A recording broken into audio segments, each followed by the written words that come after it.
Let's make a three-dimensional rainbow. I've done 4 colors, and of course you could do more if you like, because there are 7 colors in the rainbow.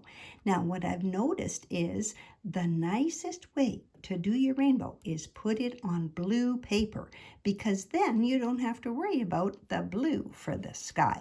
Let's set this all aside and show you how to make it. So the first thing we do is we have to draw the lines for the rainbow. Well, how do you draw a straight line?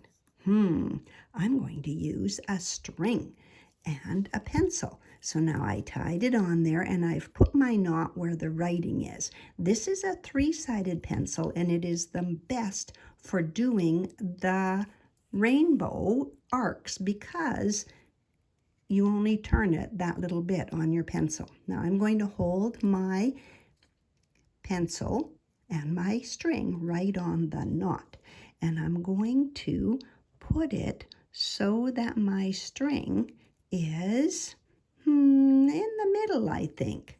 So let's try this so that I can put it straight up and down.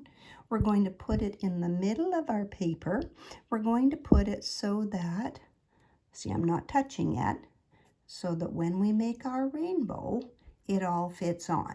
If you make your string too long, when you get out here, it goes off the edge, and you don't want that. So let's make a little bit smaller, and we're not going to put it right to the bottom because we want to be able to have, maybe put some clouds or something down there instead. So we're going to start about here, and maybe a little bit longer. Test it again. Yes, it'll go to both sides, around there and there. All right, maybe a little bit shorter. All right, so we're going to start here on the side, and as we spin it, it's going to make an arc. Can you see that? Then, to make the next one, we're going to turn the string just that a third of a turn around the pencil. Do you see? So that it's going to be just a little bit smaller. So we're going to hold it and we're going to go around again. I have a little bit smaller there. I must have left it a little bit. Then we're going to turn this again, just a third of a pencil around, and we're going to go again.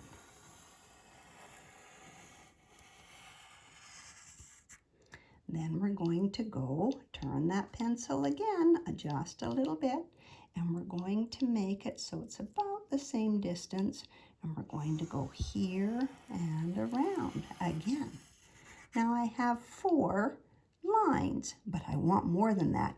If I'm going to make 5 colors, I need 1 more so that they can fit in there.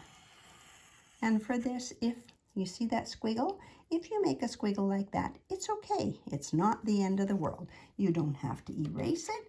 You can just work around it, because by the time that you put all of your tissue paper on, you will be able to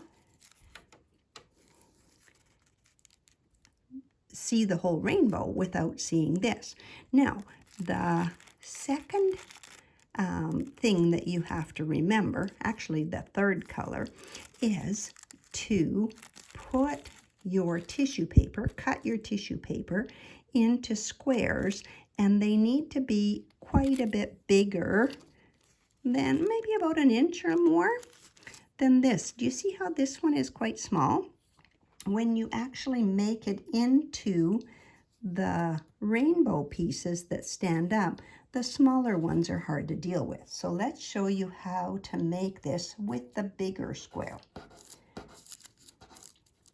They're hard to pick up, aren't they? You put your pencil, use a short stubby pencil that has no eraser. You put it so that it's right in the middle. You fold this up and over to make a triangle. Oh, I went through, that's okay. Then you push the side pieces up and you squeeze that. Do you see where we have that? That's okay, because in my piece, I'll just turn it towards the middle. Then we arrange our fingers so that it's the tripod grip, so you're holding it by 3.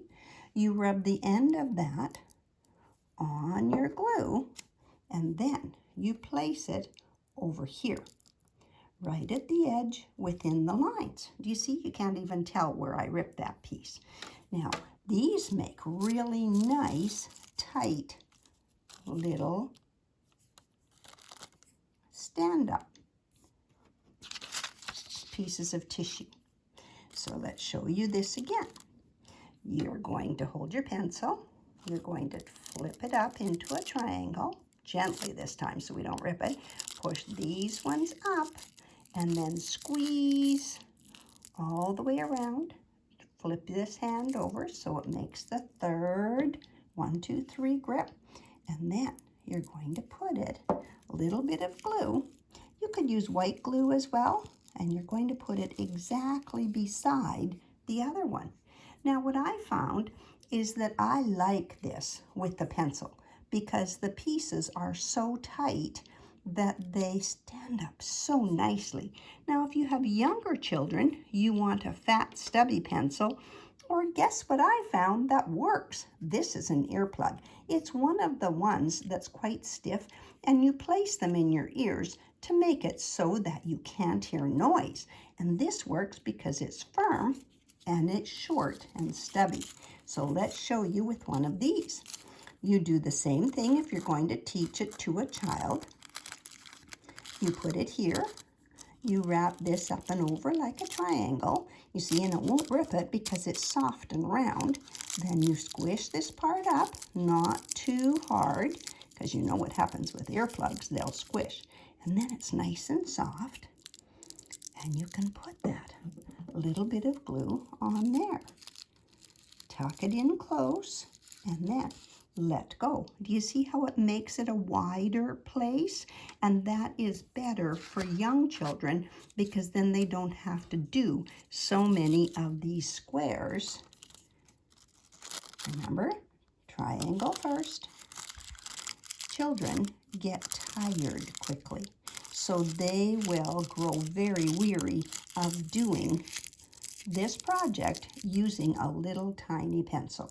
So find the bigger pencil or use a little trick like this earplug. Now you're going to go all the way up and around and finish all the way over to this other side. When you're ready, you go to the next color. What's the next color in the rainbow? Red, orange, right. And these squares are almost identical, the same size. They're not perfect. We're going to make this one. So now I'm going to pretend that I've already done my whole row. And we're going to make a triangle. We're going to push it up, tighten around there, a little squeeze. Make this one have a little bit of glue on it, but then look, some of these will hang over. So what you want to teach children, or yourself if you're having trouble, is to go right up close by pushing the other one just a little. You just have to nudge them over a little bit. Okay, so now we're going to go again with this one, just like as if we're finished the whole red row, and we're going to make a triangle. We're going to push up from the bottom. Squeeze, squeeze, squeeze, just gently, not too hard. And then put some glue on and tuck those ones all over. Make sure you stay in your row. Okay, that's why your lines are there. If you don't stay in your row, all of a sudden you're over where the next color goes. And what is the next color? Yellow. And what's the next color? Green. Good job. And pretty soon you'll have your whole rainbow finished and it will be beautiful. Now, did you notice the first one that I made on the blue paper? I made my rainbow quite a bit smaller, and that's because children don't have the patience to do a big one like this. So you can either make your rainbow smaller or work on it just a bit at a time. Do one color one day, the next time do the orange, the next one the yellow, the next one the green, the next one the blue, and so on until you're finished. Don't forget to put your name on the back if you have lots of people making this project. Now, if you are finished your project, you need to keep all your little squares that you didn't use, and then you can teach this art project to someone else. Thanks for watching. Have fun doing rainbows.